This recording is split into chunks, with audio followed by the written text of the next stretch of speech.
Bonjour à tous, bienvenue, et j'ai dit bonjour à tous, c'est bizarre parce que c'est la dernière semaine qui commence, on va se quitter à la fin de cette semaine, vendredi il y aura plus donc d'émission de La Réunion Léla, l'occasion de vous saluer, de vous remercier d'une part de votre fidélité, de remercier de nous suivre, de nous encourager et surtout de nous rendre compte que c'est grâce à vous que nous sommes là, donc on va encore faire un causement réunionnais.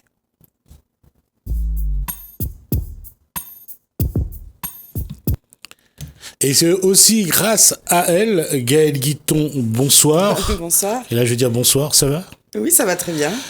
Alors, c'est notre dernier rendez-vous de l'année, et on le fait tout le temps devant tout le monde, hein, en tout bien, tout honneur. On va terminer avec un coup de cœur, alors. Voilà, un coup de cœur, et votre invité, c'est Colette Berthier, les éditions Le Poisson Rouge, maison d'édition locale, dont j'ai eu la chance de découvrir deux de ses romans, deux auteurs, et j'ai eu deux coups de cœur pour ces deux auteurs. Il n'y a pas eu de massage cardiaque? Non, mais il y a eu discussion avec mon mari sur les deux romans, que ces deux auteurs. Et votre mari a dit quoi? On a beaucoup discuté en fait, parce que ça parlait de la Réunion, ça parlait de sujet un peu sociétal, on va dire. Ça parlait aussi de légendes qui s'est passé à La Réunion, ou même qui continue. Alors, voilà, ça. On va regarder les deux ouvrages. Deux ouvrages, nous avons Oreilles Chappées. Voilà, donc on va présenter le premier donc à la caméra, donc Oreilles Chappées. De Mathieu Challenge, où on dit bien que l'enfer, c'est les filles. D'accord, je vais pas commenter, je vais rien dire. Il y a deux femmes de ce plateau. De toute façon, ça va me revenir dans la figure. Donc, je vous laisse. Non, donc le premier coup de cœur, Oreilles Chappées, donc qui a eu pour moi un effet partage dans la famille, parce qu'à partir du moment où je commençais à lire avec mon mari à côté, il m'entendait rire. Il me dit mais qu'est-ce qui se passe? Je fais attends, il faut que je te lise des passages. Donc c'est l'histoire de Julien, métropolitain, qui débarque à La Réunion et comme on va dire un métropolitain sur deux. Pourquoi? Parce que c'est la légende, on dit que souvent quand un métropolitain arrive en couple, ils se séparent. Un couple sur deux se sépare. Parce que apparemment les Réunionnaises ont cette aura que les hommes ne peuvent pas exister, des vraies sirènes. Et donc je lisais des passages et donc je commençais à raconter à mon mari, je dis voilà, il y a tel passage. Il me dit ah oui, c'est vrai. Et donc ce jeune homme, Julien, on va le découvrir petit à petit, parce que certes ça peut être un sujet qui fait sourire, mais quand on gratte un peu, on voit que le sujet est un peu plus sérieux, qu'il y a un mal-être chez ce jeune homme, qu'il a une vision de la femme, même s'il les respecte à sa manière. Et là, il se dit, je vais donner du bonheur à la femme qui est en manque d'amour, parce que c'est souvent le même profil de femme qui cible, et il va faire son Casanova de première et donner de l'amour avec son corps aux femmes. D'accord. On va juste l'encourager pour que ça se passe bien. La démarche, c'est toujours quand il y a quelqu'un, je vais pas le citer parce que je connais sa compagne et je ne veux pas créer de polémique non plus. Et c'est vrai que c'est une histoire comme ça. Quelqu'un qui est venu à La Réunion, qui s'est séparé de sa femme et qui a épousé donc quelqu'un de La Réunion. Après, l'exotisme, je ne sais pas comment expliquer ça. Comment vous expliqué justement le fait que lorsque un métropolitain arrive à La Réunion, même marié, il résiste difficilement à la femme qui est déjà à La Réunion? Je crois qu'il y a le contexte local, il y a le climat, la température, il y a une certaine liberté des Réunionnaises, et puis évidemment le climat fait qu'elles sont assez légèrement vêtues, que les types de femmes sont extrêmement variés. Très métissés. Voilà, très métissés. Il y a vraiment une variété incroyable, et donc ça peut faire effectivement un effet ouah, quoi, comment dire. Vous le faites bien. La première réaction, c'est quand même un effet de surprise, et surprise heureuse, je pense. Donc, oui, pour l'homme. Oui. Après, dans le livre, il explique très bien. Il y a un passage où il dit des citations, moi j'ai beaucoup rigolé, où il explique, oui, mais moi en métropole, je les voyais toutes avec leur doudoune, mais j'arrive à La Réunion, qu'est-ce que je vois? Elles sont dénudées, donc il en peut plus. C'est juste le climat qui fait ça. C'est pas. S'il n'avait pas enlevé le bouchon, ça aurait explosé. Il explose, oui. Donc voilà, un roman je me dis qu'il faut prendre en second degré surtout. Oui. Et j'insiste beaucoup dessus et qu'il faut vraiment le lire parce que qu'on soit réunionnais ou métropolitain, quand on le lit, désolé, mais ça nous parle. Moi, ça m'a parlé, ça, avec mon mari, quand on en discutait, il m'a dit, ah ben oui, ma chérie, je t'aime, mais c'est vrai, moi, quand je conduis, que je vois toutes ces femmes dénudées, j'en peux plus, quoi. Je suis, oui, mon chéri, c'est bien. Mais ça, voilà, ça a ouvert la discussion à la maison. Ah non, mais je pense que ces genres de discussions, ça alimente déjà la vie de couple, voilà. Les relations, et puis ça pimente un petit peu, parce que ça quand même, on dit que souvent l'érotisme, l'amour, c'est d'abord dans le psychisme, avant d'être dans le corporel. Donc c'est quelque chose qu'on peut que comprendre. Et il y a beaucoup de gens qui ont envie de venir à La Réunion. Faut comprendre aussi que parfois, et nous, on vit à La Réunion, on sait à quel point on y est bien et on a envie d'y rester. Donc, on peut comprendre qu'il y a des gens qui ont envie de venir. Mais après, c'est toute la question de la valeur des sentiments qu'on a pour les uns ou pour les autres, surtout pour la personne avec qui on partage sa vie. Si venir à La Réunion est un prétexte pour se séparer, oui, c'est dommage. C'est pas le cas du personnage. Là, nous avons un personnage célibataire qui est jeune, qui est entre la vingtaine, la trentaine, qui se cherche. Il y a quand même, comme je dis, il y a quand même un fait sociétal. Il y a pas sociétal, c'est un fait psychologique quand même derrière. C'est un personnage, quand on gratte un peu, qui a des soucis personnels, qui se cherche beaucoup et qui part dans son petit délire à lui, personnel. Et voilà, il fait pas de mal à personne. Je précise beaucoup, j'insiste beaucoup. Il ne vend pas du rêve. Voilà. Il ne ment pas. Ah oui, non, il ne vend pas du rêve. J'aime bien cette expression.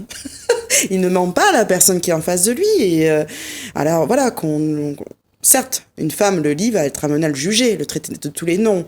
Moi, je dis toujours qu'il faut gratter certains personnages et voir ce qu'il y a derrière. Comprendre le motive. Quelle est la motivation de la personne. Pourquoi une personne a un schéma de comportement qui va dans ce sens et pas dans l'autre, qui n'est pas malheureusement respectueux pour la personne qui en souffre, c'est une réalité, parce que parfois on s'accroche à une image, on s'accroche à un individu, et parfois ce n'est pas ce qui est, malheureusement ce n'est pas ce qui est, et ça crée malheureusement des souffrances. Et tout ça pour dire, Elles Auraient Échappé est pour moi le roman coup de cœur du mois dernier. Et j'ai bien aimé dans la maison d'édition de Colette, en fait, c'est des romans audacieux. Là, le deuxième roman que je voudrais juste poser une question, je voudrais juste amener un élément sur ce livre. La question de la vie, de la relation la question de partager quelque chose avec quelqu'un. Je crois que nous arrivons à un moment de notre société où nous avons perdu des points de repère, nous avons perdu des valeurs. Et je crois qu'avant de se poser la question sur quelqu'un, est-ce que c'est la bonne personne, je crois que nous devons déjà, comme le fait remarquer si bien Gaël, c'est savoir qui on est, savoir quelles sont nos souffrances, pourquoi on agit comme ça, qu'est-ce qui nous pousse.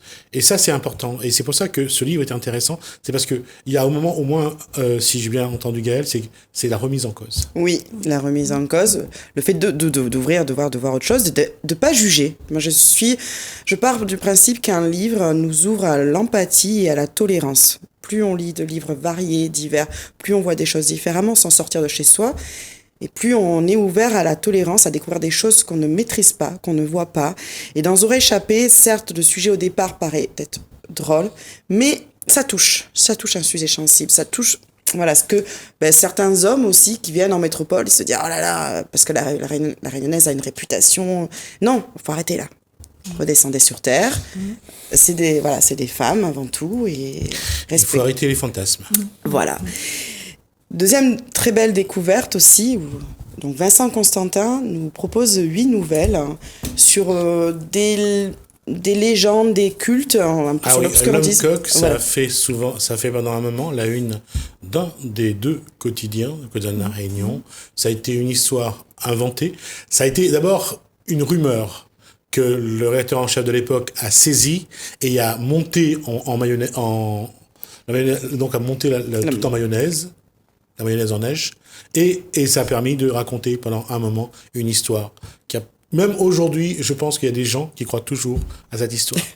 Alors, pour la petite anecdote, quand j'ai rencontré Colette, elle sortait ce livre. Et pour la petite histoire, j'ai vécu 1 an à La Réunion, en 1988. L'homme coq est arrivé en 1988. Et donc Vincent Constantin et moi, nous avons un point commun, c'est que nous avens vécu l'homme coq en même temps, lui au MAC. En étant à l'école. Parce qu'effectivement, ça a énormément impressionné les enfants voilà. À cette époque-là. Mais mes enfants aussi étaient à l'école à ce moment-là, à Saint-Denis, et la rumeur courait dans l'école aussi. On l'a vécu, donc 1988, et quand j'ai vu ce roman dans ses mains, je lui ai dit, mais moi, l'homme coq, ça m'a marqué. Ça m'a marqué, et donc je voulais vraiment le lire. Donc je l'ai lu, ça a été une des nouvelles. Et grâce à Vincent, en fait, il a bravé un peu ma peur. J'ai bravé un peu ma peur. J'ai appris qui était vraiment cette légende de l'homme coq. Et c'est vrai que ça fait du bien. Ça fait du bien de ne pas rester sur ces souvenirs d'enfance qui ont fait mal, mais 30 ans après, j'ai été bloquée encore sur ça. Parce qu'il n'y a jamais eu une explication dessus. Donc tout le monde a cru, et puis c'était bien amené, ça a été bien fait. La une du quotidien, avec la tête de coq, avec le machin, je revois encore ces unes. Oui. Non, c'était très bien fait, et en plus c'était très bien écrit.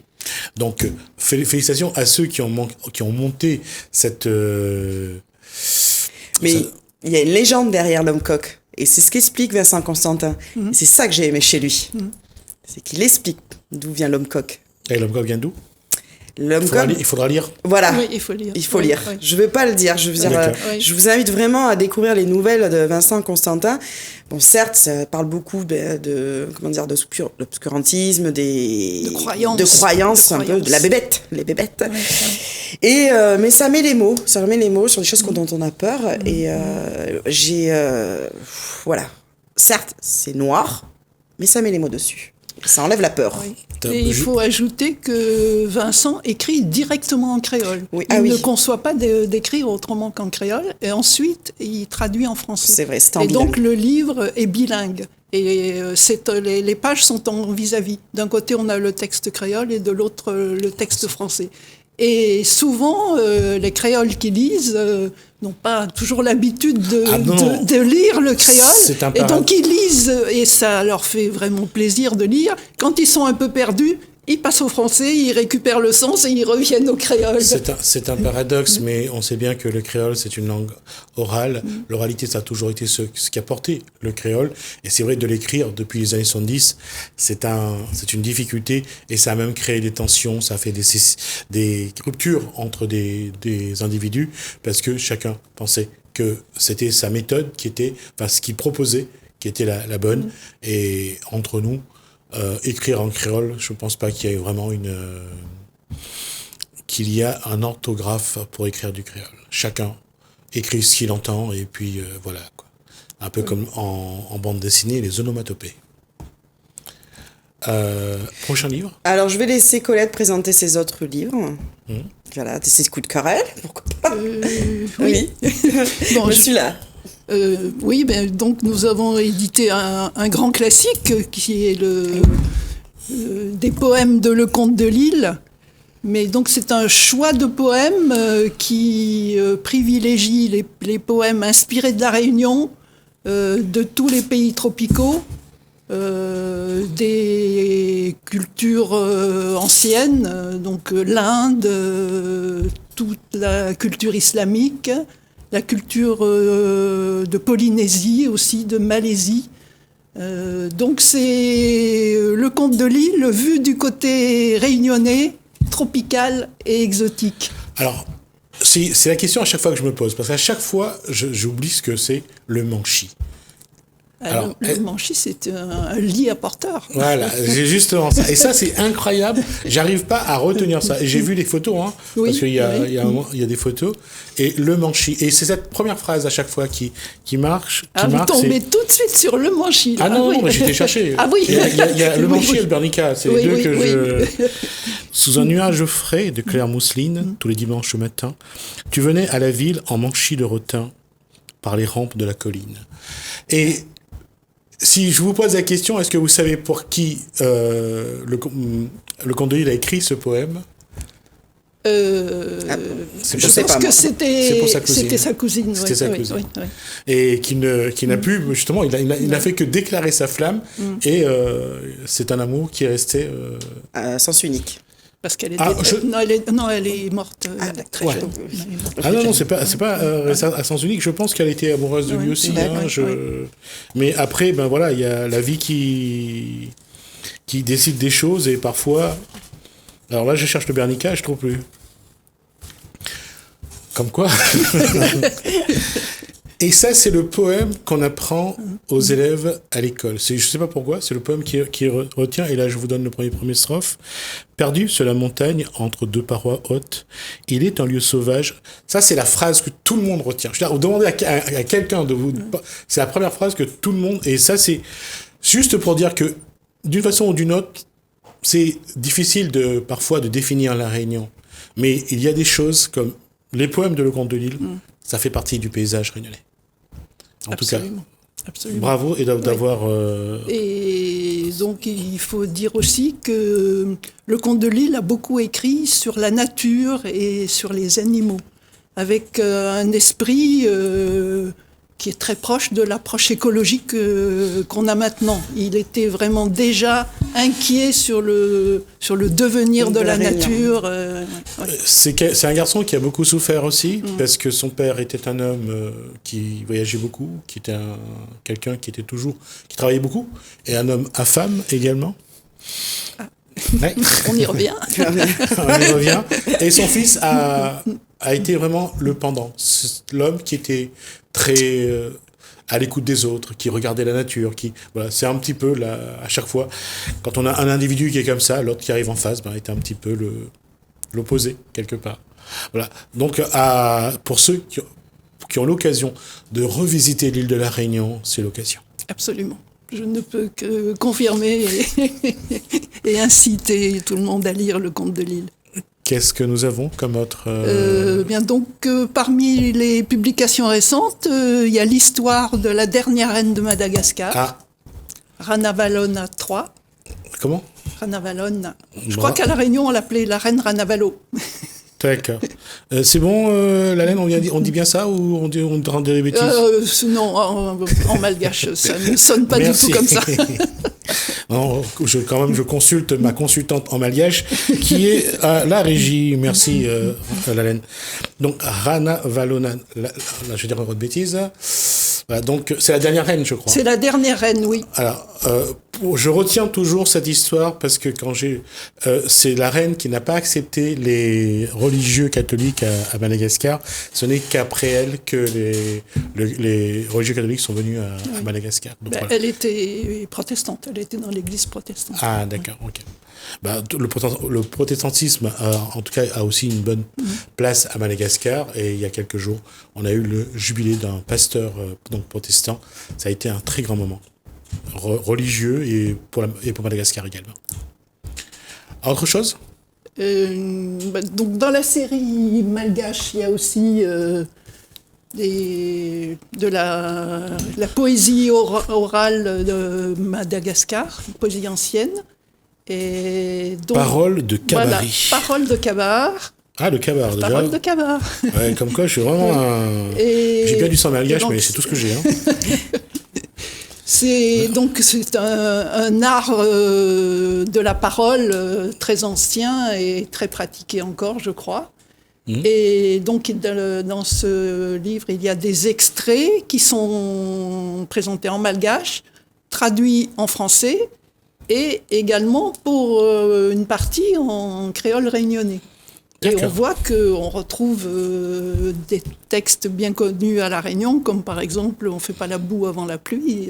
Ça vient de proverbes malgaches bien connus, quoi.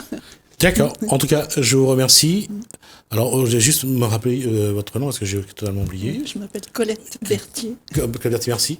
Gaëtan, un mot pour dire bonne fête à vous aussi, d'ailleurs, si vous voulez dire bonne fête aux Réunionnais. Bonne fête à tous les Réunionnais. Bonne fête à tous les Réunionnais, oui. Voilà. En tout cas, bonne fête à vous. Merci. Bonne fête à tous les passionnés de lecture. On retrouvera Gaëlle Guiton, et bien sûr, j'espère que l'année prochaine. J'espère que vous avez passé avec elle, en tout cas, de très bons moments. Gaëlle Guiton, en tout cas, merci pour ce que vous avez apporté tout le long de cette année, en Merci termes à de vous. lecture, en termes de connaissances, de savoir à la population réunionnaise, parce que je crois que vous avez fait quelque chose de formidable. Merci à Eh vous. ben, merci à vous, Gismine, de m'avoir fait confiance. Et merci aussi à tous les auteurs réunionnais ou maisons d'édition réunionnaises qui m'ont fait confiance parce que je suis arrivée, je ne connaissais personne, je suis arrivée de métropole. Et de voir aujourd'hui qu'on me connaît en tant que lectrice et passionnée et de promouvoir la littérature réunionnaise, moi déjà ça me touche, ça me fait plaisir. Et voilà, je voulais vraiment remercier tout le monde de m'avoir fait confiance pour ça. De mon côté, je remercie vraiment Gaëlle qui s'intéresse aux livres, qui les lit, qui en Ah oui. parle autour d'elle. C'est pas si C'est courant. une médiathèque à elle toute seule. C'est une rencontre vraiment que j'honorerai jusqu'à la fin. Merci. Merci Voilà, Gaëlle je suis Guiton. émue là. Bonne fête à vous deux. Nous, on va regarder deux choses en attendant. Alors, on va revoir Renaud Zarlot qui a parlé de livres.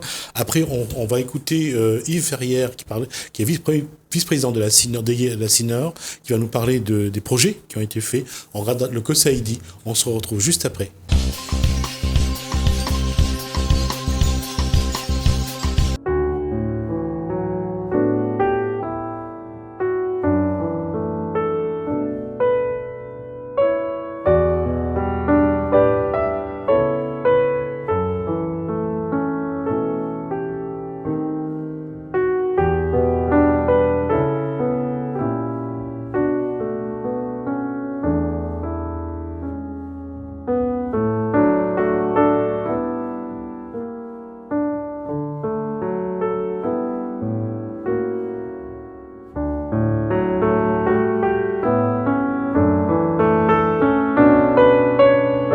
Bonjour, je m'appelle Sylvie, j'habite au port.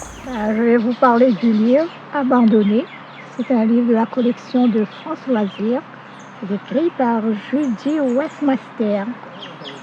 C'est une petite fille, elle s'appelle Judy. Elle a été volée à sa mère par son père à l'âge de 3 ans. Et son père, qui était un alcoolique, l'a fait voir de toutes les misères.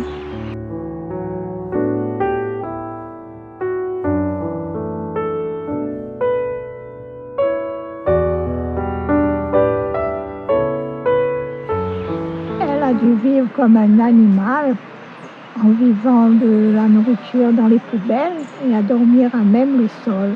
Elle a eu une enfance très brisée, très fragile. Elle a beaucoup souffert. On ne l'acceptait pas dans la rue. On l'a traitée de sale gamine, de cafre et de tous les vilains mots.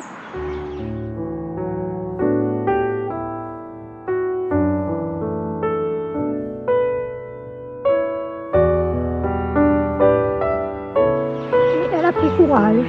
Elle était dure, elle s'en est sortie après toutes les blessures de la vie.